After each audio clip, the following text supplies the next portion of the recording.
Good afternoon and welcome to BroadCAST, the webinar interview series from the UNL Center for Academic Success and Transition.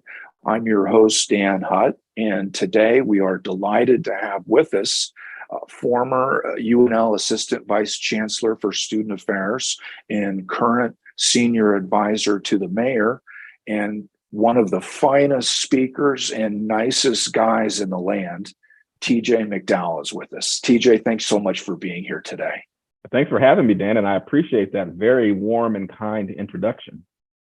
Well, it's all true. I know from experience.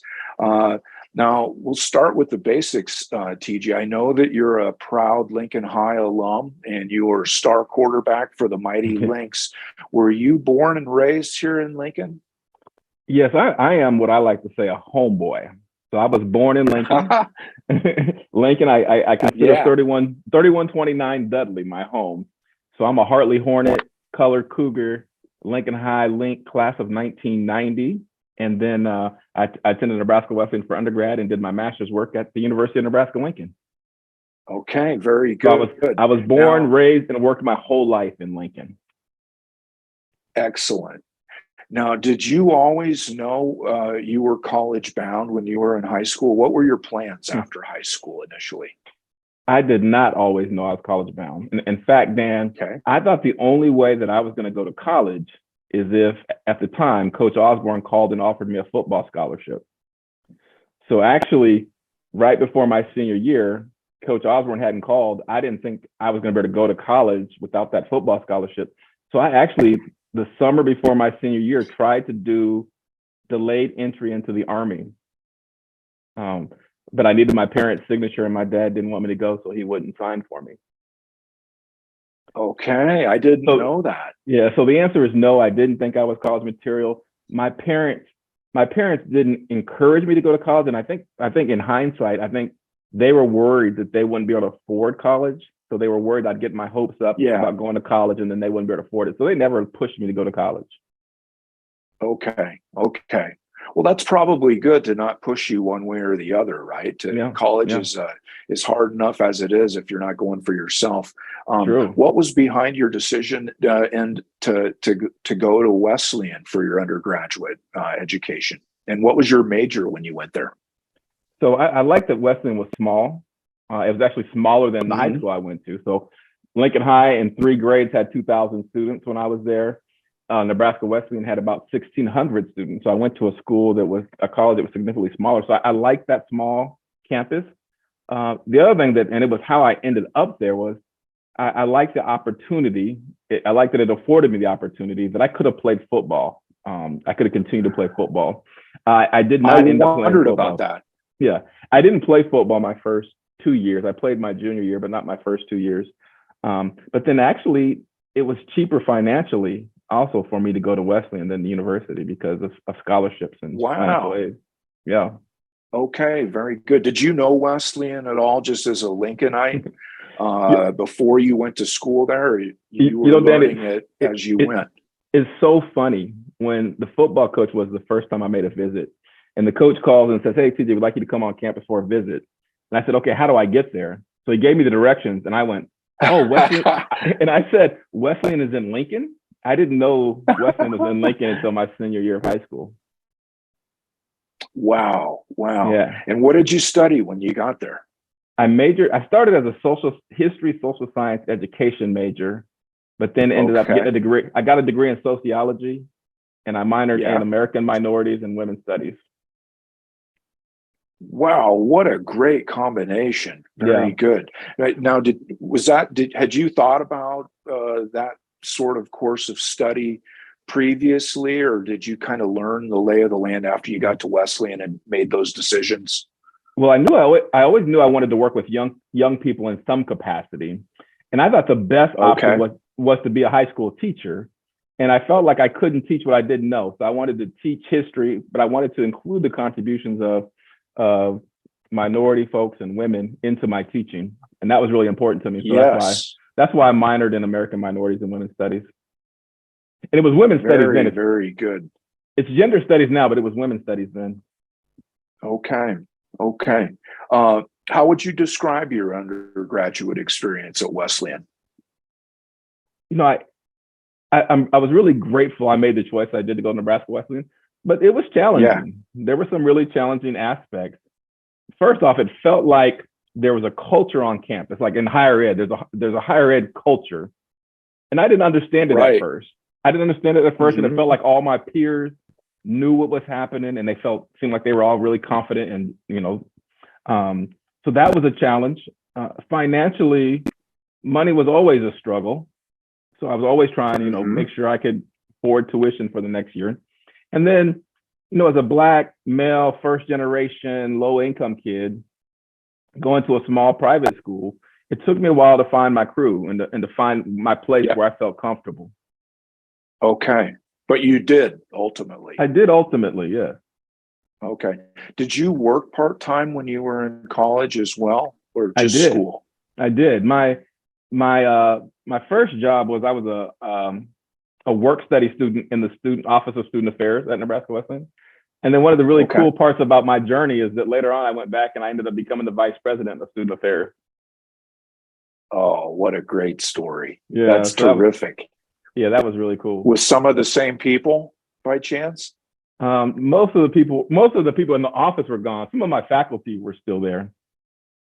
Okay, very good. Now, we alluded to this a little bit already, TJ, but I've heard you speak before on the importance of students knowing their personal why for going to college, beyond just wanting to please someone else or to make back home proud.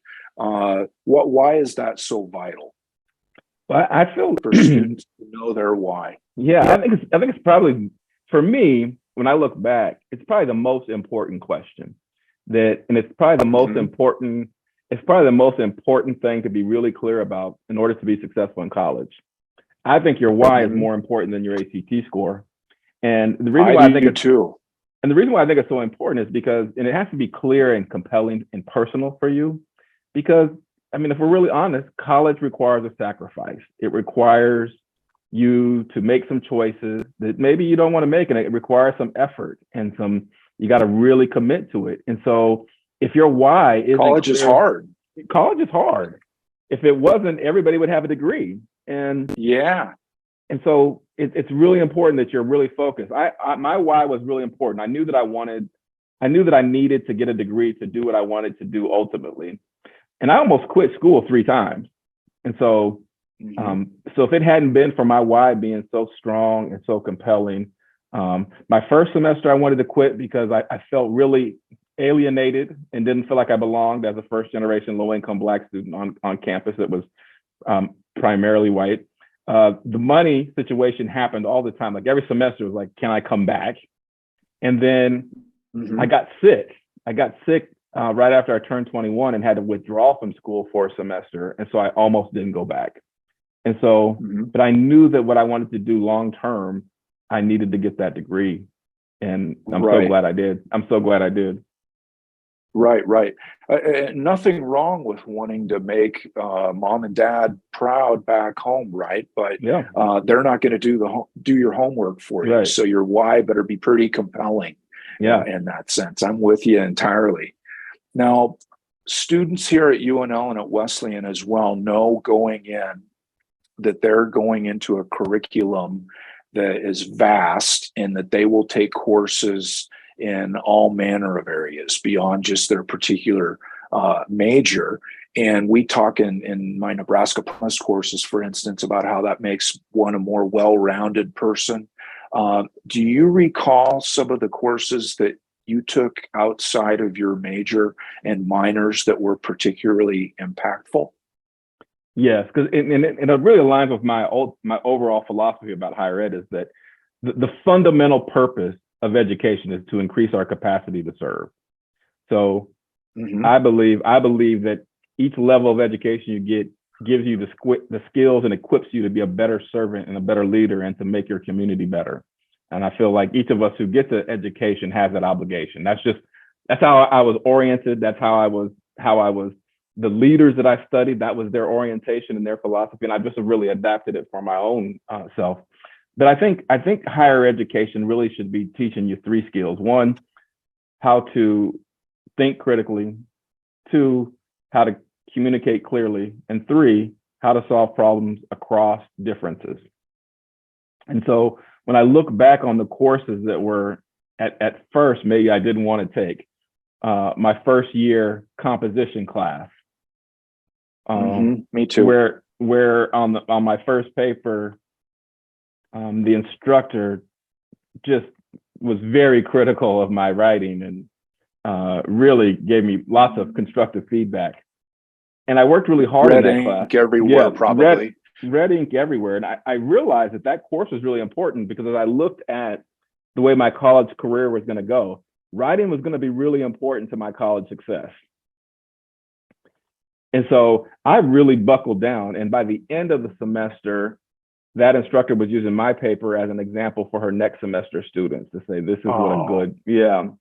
So that composition class, because if I had known how much writing would be involved in my job, all of my job, whether I was writing grants or writing grant reports or email communication or, whatever it is, writing is just such an important part of my professional life that I probably would have taken more composition classes.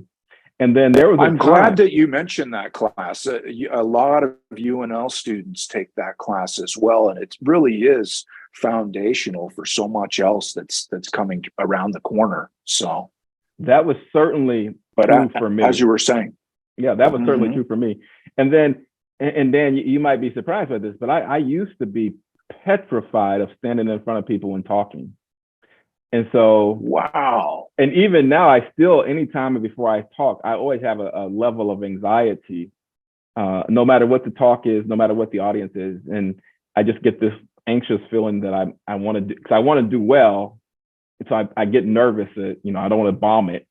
And so how long does it take? How many minutes before when you get going, when that disappears? It depends. Like because it sure doesn't show. Well, I like to really find a way to connect with my audience right away, either with a joke or something to help us connect. And once I have that connection, then I'm good. But just before I stand up, I'm like almost paralyzed with anxiety. Wow. Yeah. I would have never dreamed that.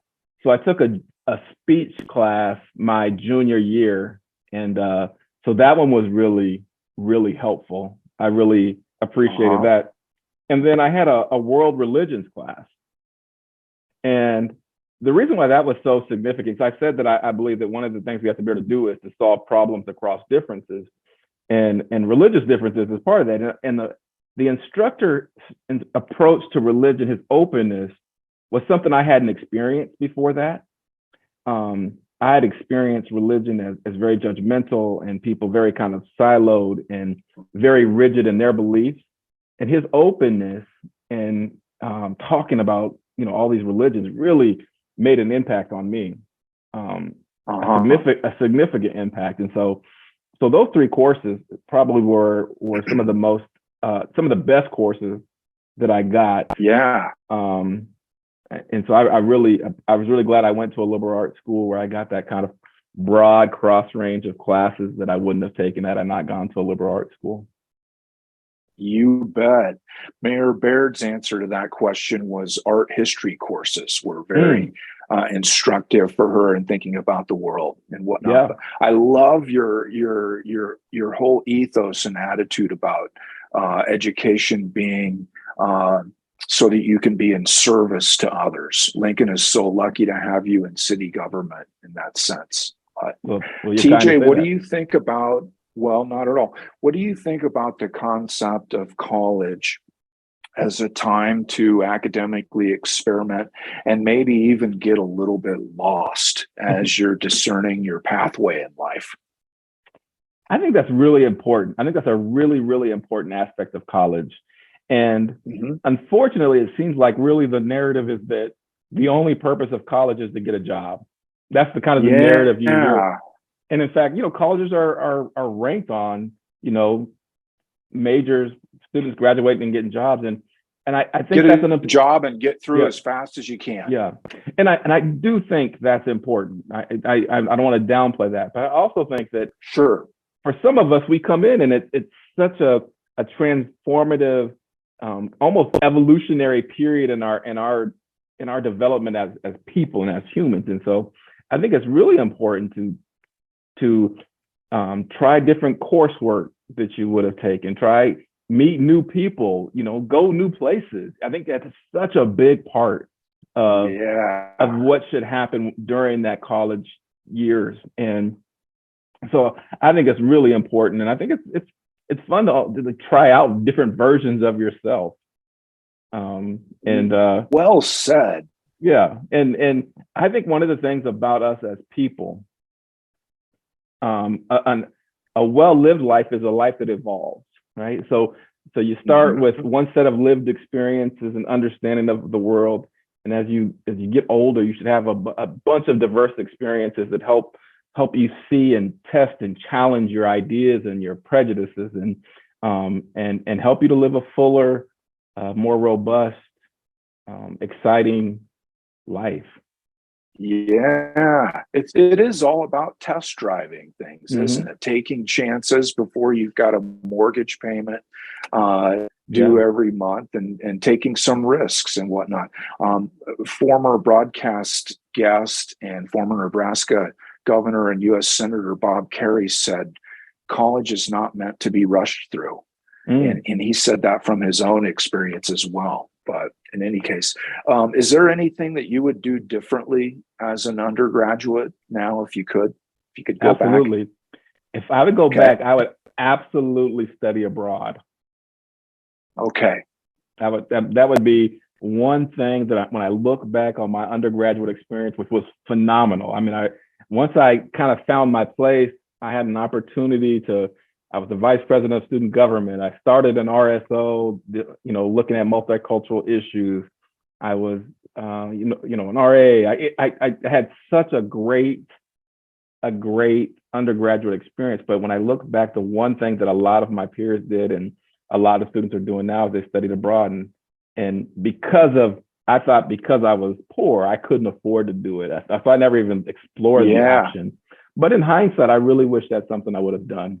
I think that would have helped, that idea of evolving and trying out different aspects of yourself, is to live totally in a different culture for, 3 months or 6 months would have been just so incredible.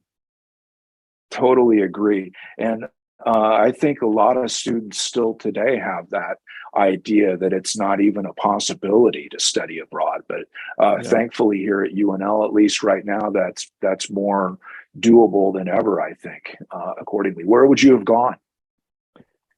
Probably Africa. That would have been a top choice. Almost anywhere, South America. I was fortunate that I met and got to interact with a lot of the international students who came to Wesleyan. And so hearing their stories and hearing about their culture was so fun and so interesting to me. Me too. I didn't study abroad either when I was in college. I did after I got out of college. I went back to Tecumseh and worked at the gas station for a year and saved up money to buy a laptop and a plane ticket. So I couldn't do it at the time either. But TJ, what do you think are some of the biggest challenges and maybe obstacles for college students today? I think they probably still mirror the challenges I had. I think it's probably a challenge to find that space where you feel like you belong, and your crew of people that you socialize, because college is a social experience. And so you want to meet new people, and so finding your crew, I think, is one of the challenges. I think money continues to be a challenge, especially for the students who are coming from backgrounds similar to my experience, where low income first generation family. Money is always a challenge to navigate. Yeah. And so I think that is really challenging. And then I think I had to really battle this small, sometimes quiet, other times really loud voice in my head that said I didn't belong in college, Mm-hmm. like that I wasn't smart enough or that I was too poor. And I constantly had this tension where I was battling it. And to some degree, that voice has been in my head in all through my educational experience. And it's funny how when I look back, how Imposter syndrome. I mean, I think that's what it's called now, but I didn't know, I didn't have those words for it. Right. Then it was just a small voice in my head. And sure. It's so irrational. I graduated from high school with a 3.7. I graduated from college with a 3.8. I graduated from my master's program with a 4.0. And I still had this thing saying, well, you're not really smart. And so, and so that can limit you educationally, but it can also, I find it limiting me and professionally. Every time I take a new job, I step out with a little trepidation, like I was good in this other role, but I don't know about this role. And so that was something I did. I was good in high school, but I don't know if I'm gonna be good in college. In fact, the reason why I didn't play football my first 2 years of college is I was so nervous. I wasn't gonna be successful academically. I didn't want to take anything away from my studies. Yeah. Do you regret not playing at this point? I do. I look back and think, man, I love playing football. But it's a lot of work when you're an athlete at any level. It's a lot of work. And I was just really nervous and really wanted to make sure I was dedicating the time. Because I also knew that no matter how smart you were, you got to do the work.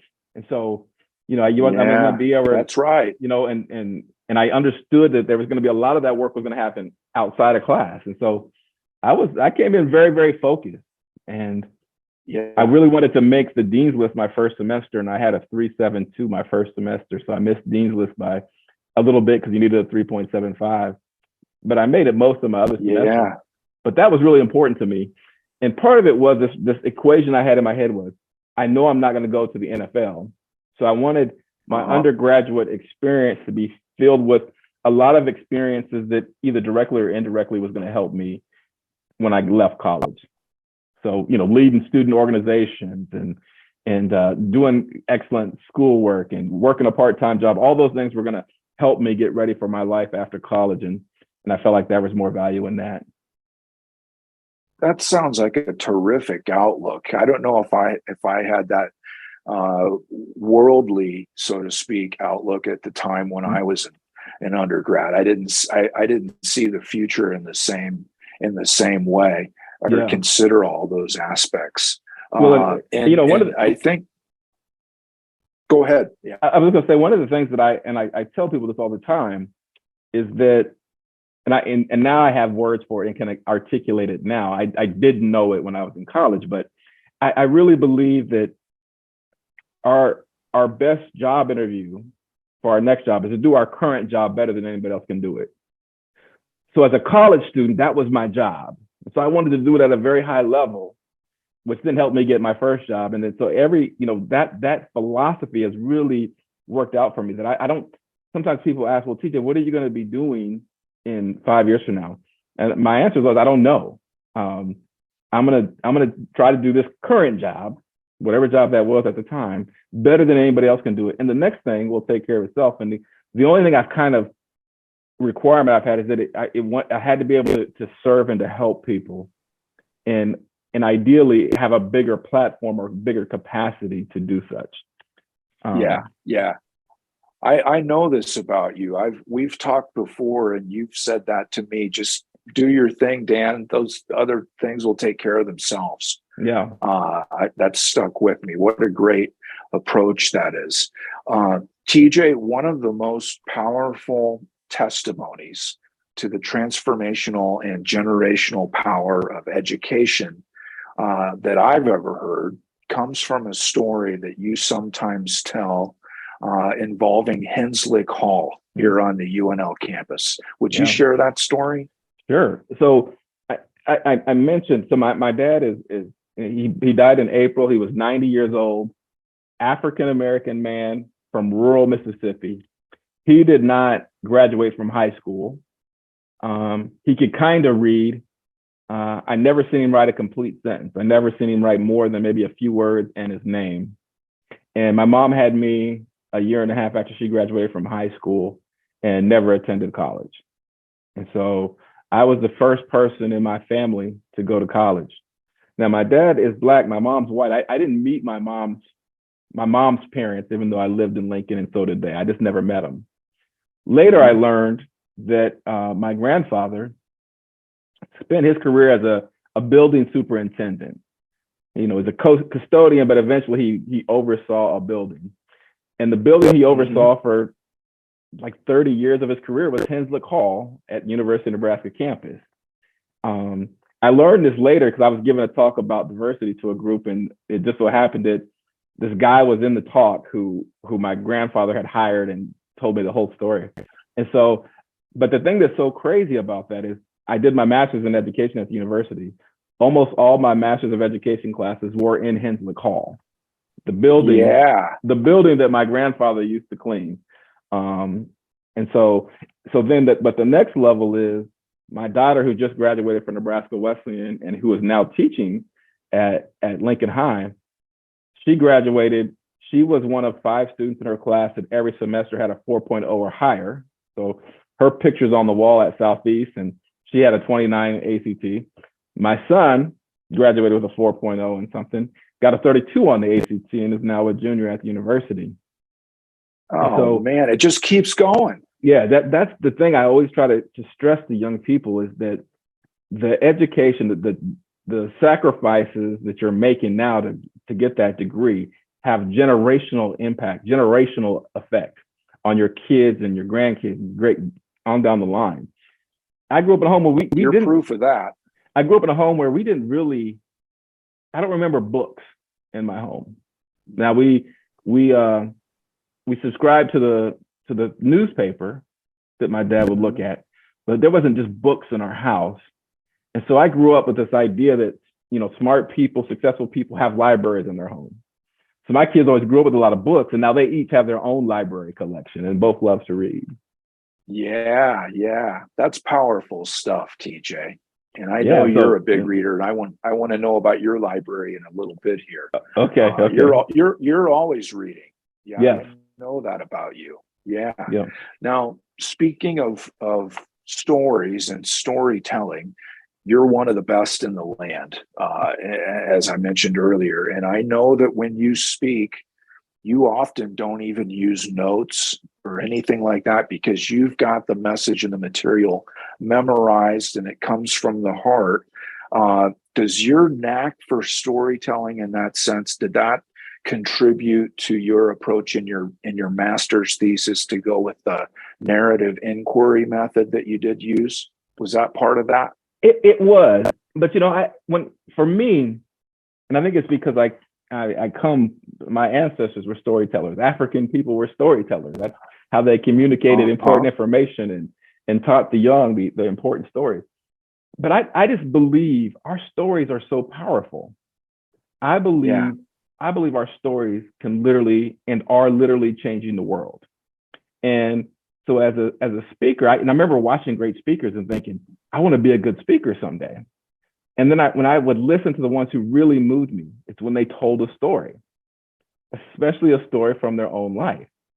So as a speaker, I always try to whatever topic I'm addressing, I just try to pull from my own life stories. And so we're all an expert in our own story. And so I don't need to write it down because I know my story so well. And so I just feel like, and sometimes, I first start, you talk to young people, you tell them all the, you got to do this, you got to do that. Now, let me just tell you how my journey was. And let you, I want, if I'm talking to students, I want them to see, look, I struggled. I had the same self-doubts you have. I had the same financial challenges you have. I had the same family dynamics you had. I understand what it's like to walk on campus and feel like you don't belong and like it's hostile ground. I understand when the question in the back of your mind, can I write this paper or can I give this speech or, I understand all of that. And here's how I navigated it. And here's how I got to the other side. And I have this other really firm belief that whatever the challenge, whatever the trial, whatever the tribulation we go through and experience in life, the purpose in that pain is that when we get to the other side, we can reach back and help people going through something similar. And so it's a great attitude. Yeah, so I really believe that strongly. And there was a time, Dan, it's so when I look back at it now, there was a time where I was somewhat embarrassed that I was from 3129 Dudley and that I grew up in a family that didn't have any money. And when I say a poor family, we didn't take vacations. I never went out to Nebraska. We didn't have fancy stuff, but I was always had a roof over my head, always had food, always had clean clothes, but we just didn't have a lot of disposable discretionary income. And so, going through that, my entire career has been working with young people who felt that. And part of the reason why I feel like that's the work I'm to do, and part of the reason why I went through it is so that I can say, here, I understand, I get it. Right. And you can do it. Mm-hmm. Mm-hmm. You just gotta work hard and do it. Absolutely. I've seen you hold an entire room before, TJ. I'll never forget the time that we were at some conference in the Nebraska Student Union, and I didn't know what I was in for. I thought, it's another panel or whatever. And you came on and just captivated the room for 45 minutes. And I rushed out into the hallway afterwards and said, Lori, we've got to get this guy for First Husker. And she said, he's already on the docket. It's funny. I remember very vividly that story because it was a conference that the university was hosting, and I was originally asked to do a welcome. So, I'm thinking a welcome is, 2 minutes, thanks for coming to the university, welcome. And so then I got the instructions a few days before, and it's like, I have a 45-minute. And so that was one where I made a few notes for that one. But again, I think I told a few stories. And yes, you did. Mm-hmm. I don't know if you used those notes that day. That's one of the best talks I've ever heard. You're very kind. Well, it's all true. You're modest about your MA thesis, but it is a compelling read, and at times it's a tearjerker as well. The student participant in your research comments, I guess I wasn't really raised. I just rose, and I also found real strength in that student's description of good teachers, even though he was coming from an exceedingly trying situation at home that way. He writes, if I see a teacher who is really into their teaching and cares about their subject, it makes me feel the same. If they have fun teaching, why can't I have fun learning?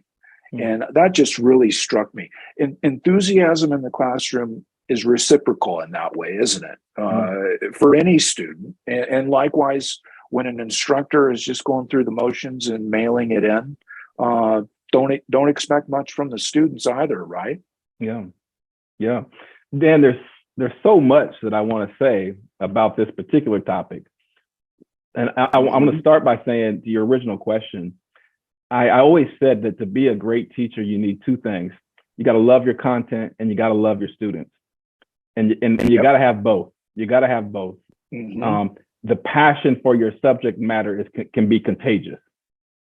Yep. And the students knowing that you care about them is essential for them to engage. And so yes, I've always both believed things. that, I planned to be a teacher. So I was a student of that. And so that's very, very important to me. And it's so fun to hear my daughter's experiences, and she's aligned with my philosophy when it comes to teaching and to young people.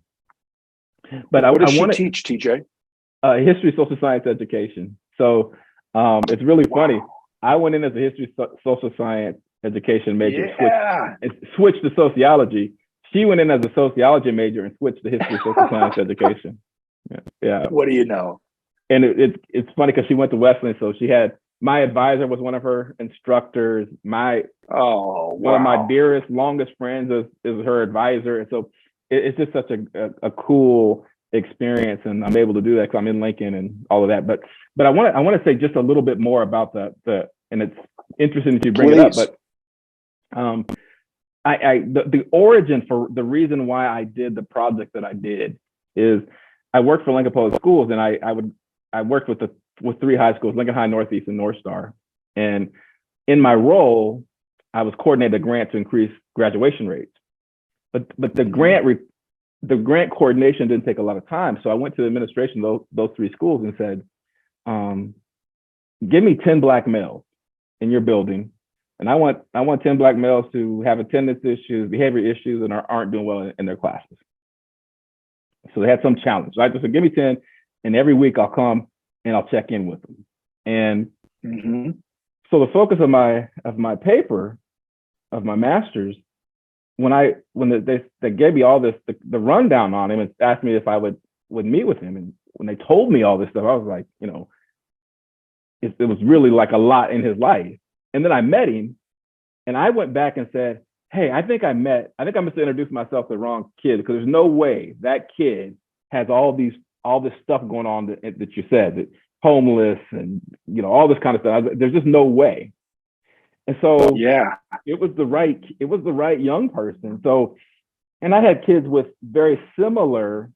I had one in particular who I met at the same time, who, instead of coming to school every day and working hard academically, was on his way to juvenile jail. So I became really interested in what were the factors that were allowing this young man to be successful despite the background that he had came up in. And found three really interesting things. One, he had a really clear and compelling goal. He wanted to work. He wanted to be a teacher. He wanted to do that. That was really clear, and he was really passionate about it. He had two people who were constant, could count on presence in his life. His grandma, and he had a teammate's mentor who had been with him since third grade. But the other thing that, and this is really, it was probably the most interesting finding for me. And I think it's really shaped the work that I do. But there's a body of research that says that each of us does better, is better grounded, better, healthier when we know our racial, ethnic identity and feel good about it. And so this young man had started to really understand what it meant to be an African-American male. And he felt really good about that. And that was a source of pride for him. And he began to understand that historical context, that it's not limited to the current reality or to just, there's a lot more to it than what we often see when we come to Black culture. And so that was a really, and I found that is so important, that for each of us, knowing who we are, and our important salient identity and feeling good about it is so critical to our success in college and in life and all of that. Right. And I still absolutely. I still interacted with and see that young man. Do you really? That's terrific. Yep. Excellent. TJ, this is the first time in quite a while that you've been outside of academia in your current position. Other than playing catch with Hut on the south lawn of the library, what do you miss the most? It's clear. It's not even close. I miss students. And a year ago when the mayor asked me about coming to work for her, I told her, I just don't know if I'm willing to leave students yet. That's just where my passion is. And I'm almost a year into this role, and I hope to return to working with students. I miss Is that it. right? I miss it. I miss the interactions, and I've been very fortunate because the university has been very, very generous, and I still get opportunities to interact with students, which I'm just so grateful for. In fact, I think I'm doing a diversity workshop for orientation leaders next week. But I love students, and I love the college age student, because the university has some phenomenal students all across, that in all ways that someone can be an exceptional student. And it's just so rewarding and so fulfilling to interact with and be a small part of that journey, to be a word of encouragement or a model or something to students as they're navigating that journey. And for me, I was Go I love ahead. Yeah.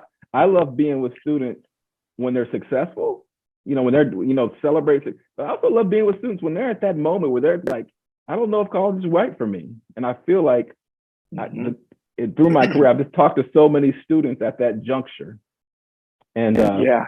I just think that work is so important because I just feel so strongly about college being so transformational for Yeah. students, and so I feel so strong. My own life is a testimony to that, and so I feel so strongly about that, and so that's why I just love working with students.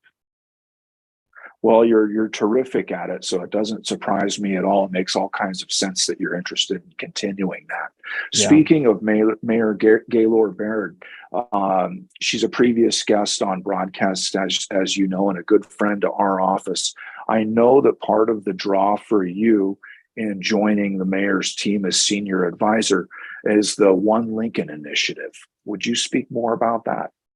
Yeah, and Dan, part of what made me leave the university to go to work for the mayor is I said at the beginning, I'm a homeboy. This is my city. I mean, this is my home. I love and care deeply about this city, and so but I have this aspiration that I don't often talk about with people, but it's one of those things like you don't see it on the actual objectives or the mission of an organization that I work with, but it's my personal like aspiration, and I want to live in and be part of a community where every member of that community can be their fully authentic self. That's what I'm always working towards. Is I want to have a place where people can be their fully authentic self. Their identities that matter and are salient for them can be acknowledged, celebrated, valued, and that they don't have to live in fear that for they won't be accepted for an important part of their identity. Or then in some really tragic cases, that they'll be in danger because of some aspect of their identity. And when you think about it, when you think about when we can't be our fully authentic selves, when we can't bring our full selves to the community, there's consequences for us as an individual. And for everyone as well. So there's an energy that I have to expand if I'm downplaying really important parts that are important to who I am. So there's consequences that, and I think that contributes to the mental health issues we see, where if I can't be my fully authentic self, there's consequences to the individual. But as you allude to, there's consequences to the community or to the team, because if you're not everybody loses. If you're not bringing your fully authentic self, you're not bringing your best self to the environment, and the team or the community isn't going to be as strong.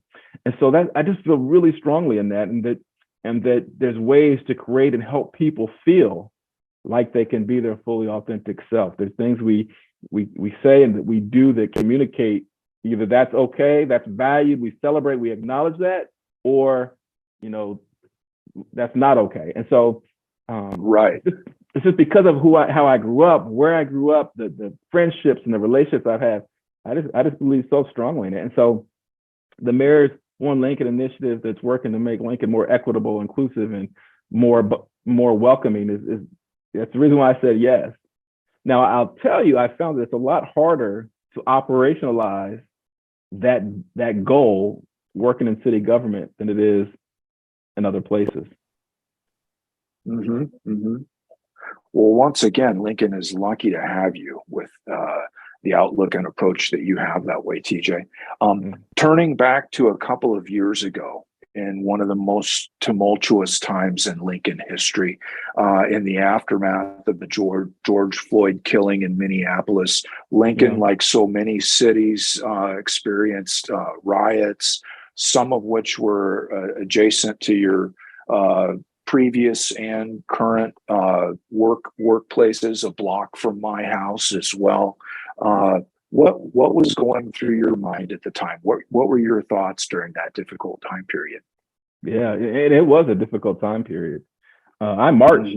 I went to protest several times, and many of the events that I went to were organized by University of Nebraska-Lincoln students or high school students. And so, here, Dan, there's a lot of conversation. I was asked and engaged a lot during that period and the immediate time after, and people were like, well, what do you think about Black Lives Matter? And then this is what I firmly believe, that we have tangible evidence, like historical evidence. We have laws, and one in specific that said Black lives did not matter as much as white lives. We had something called the 3/5 Compromise.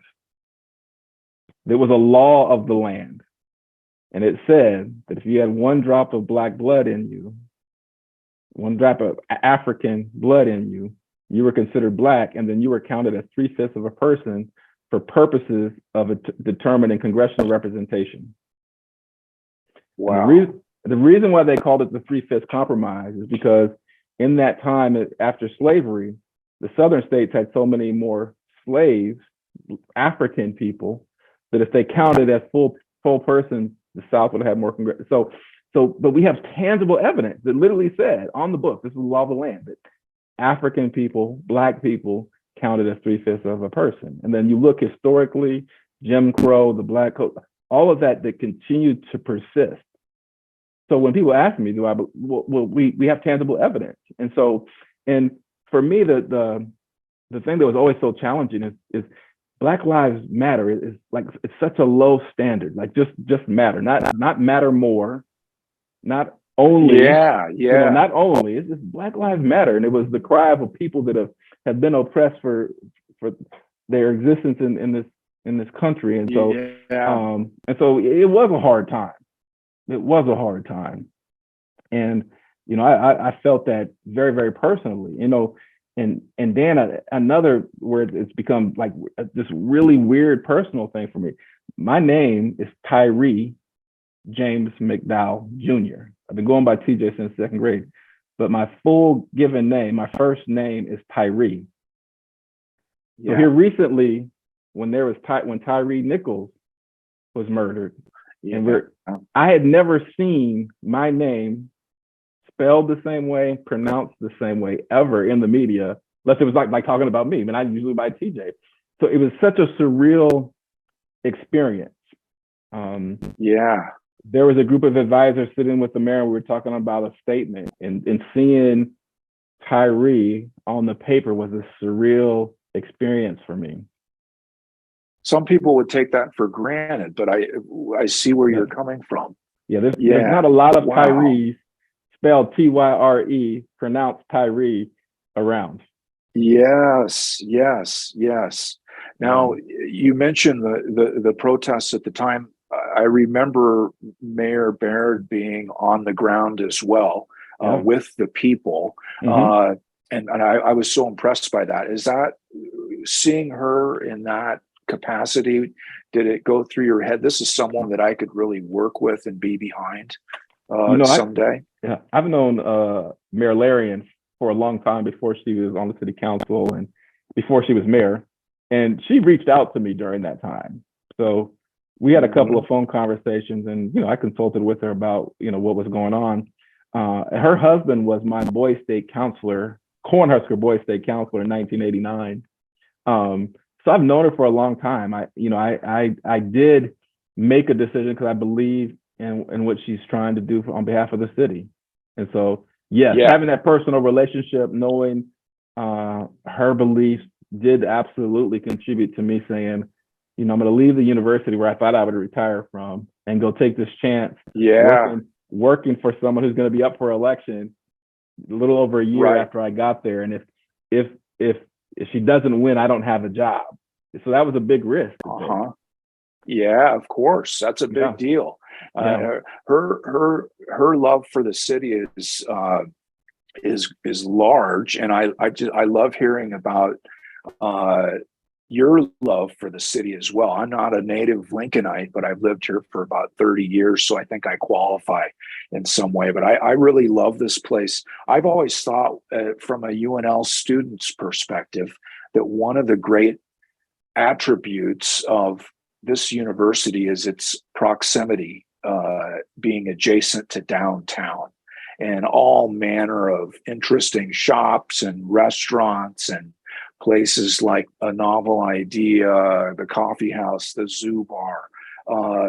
How do you view that city to university relationship in regard to making Lincoln such a great place to live and work and study?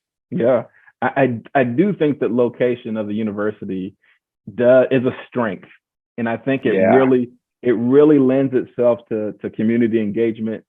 Part of what happened, and part of what should happen, is the education that students are getting in books should also be able to be experienced in the community. And I remember my own experience. I was a sociology major and I was working at the Lighthouse, and these concepts we were studying in my sociology course, I was seeing it in my work with the young people at the Lighthouse, and it reinforced what I was learning in the books, and then I could bring what I was learning to I think it strengthens and deepens the learning when you have community adjacent to the campus where you can go out and volunteer and do service projects. And I think that's a great strength of the university, and I think the university has done a great job and is really looking to do more of that. So I think it's an absolute asset. Absolutely true. Now, what is something that you wish that UNL students would experience in our city during their time in college and in Lincoln? Well, I think one of the things that I think is probably people don't realize that there is a lot of diversity within the Lincoln community. And because of who I am and the work that I've done, I've always been exposed to the diversity. And I realized that you can choose not to. Like, you could choose to not engage yourself. But there's cultural festivals, cultural events, there's restaurants, there's entertainment, there's human service organizations. There's a lot of diversity in Lincoln. One of the funnest things that I've had the opportunity to do in my current role is I've gotten to know the Korean Society of Nebraska and the leaders of the Korean. And it's such an incredible, dynamic community. And so I've really enjoyed getting to know that community and hearing their stories about, many of them having lived in refugee camps for decades before coming to the United States, and then hearing how they experience Lincoln it's just so eye-opening, and it's such a great learning experience. And I think there's that kind of diversity all throughout Lincoln that students can expose themselves to. It requires a little effort, but I think it's well worth the effort. It sure is. Absolutely. Now, TJ, in the closing time that we have here, I want to get back to your library, which I just imagine in my head being extensive. You're somebody that's always got a book with you. You're always asking, Dan, what are you reading now? Tell us your tastes in reading. Do you read more fiction, nonfiction? I know you read both. But also your artistic tastes in music and film. Do you have desert island books or albums that you would go to? Well, I do love books. I mean, I love books and I love the stories, and I really love biographies and autobiographies.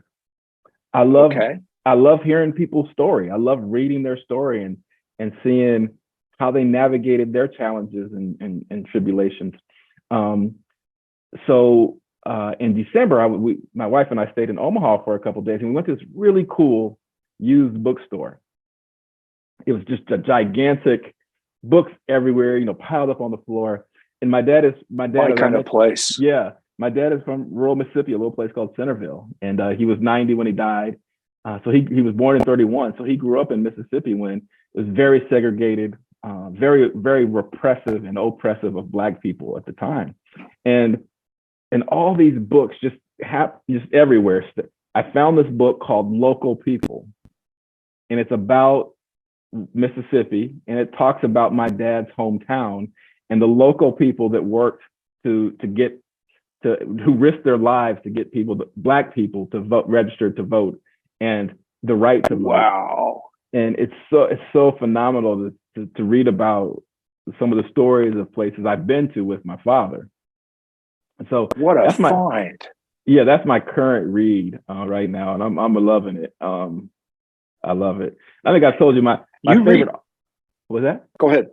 One of my favorite authors is Paulo Coelho, who's a Brazilian author who wrote The Alchemist, and so that's one of my favorite He was one of my favorite authors. And James Baldwin, I absolutely love James Baldwin. I've started to return to some of his books because his insights, that he wrote decades ago are still relevant and applicable today.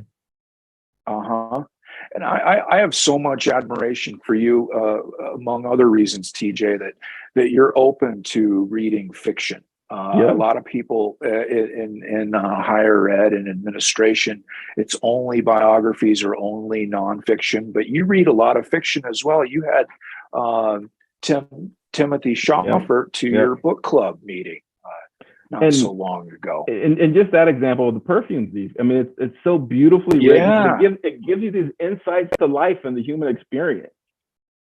And exactly.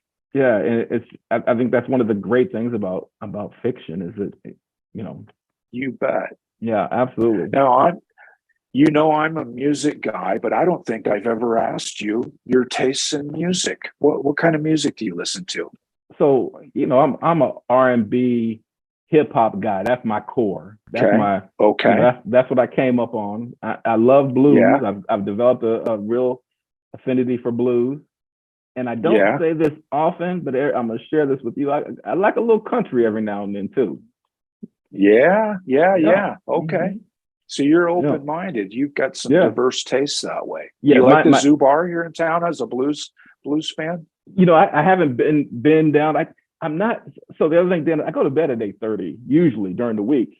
So I get up at 4:30, and so I'm a early to bed, early to rise type of guy. So I don't go out a lot. Me too. Yep. Very good. TJ, in closing, what does the future hold for you? You expressed an interest in getting back to working with students. Is that what's around the bend for you? I don't know. I don't have a plan. Like I don't have something I'm going to roll out. But I do hope.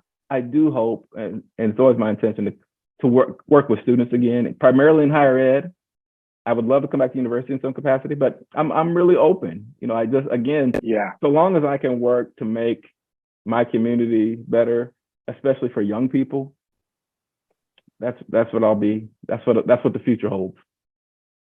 You're an asset to Lincoln. Absolutely true. And I know Lori would second this in a heartbeat, but the University of Nebraska was a lesser place the day that you left here. That's absolutely true. You are very kind to say that. We miss you all the time here. So it would be great to have you back. If for nothing else, to play catch from time to time. At least to play catch from time to time. Yeah. TJ, I want to thank you for being with us today. It's truly a personal honor for me. This is one of the best interviews that we've done on BroadCAST, and I really appreciate your thoughtfulness and your candidness in that sense. Thank you so much for being with us today. Thank you for having me. Okay, very good. Take care, and we'll talk soon. Okay, sounds good. See you later. Okay, bye now.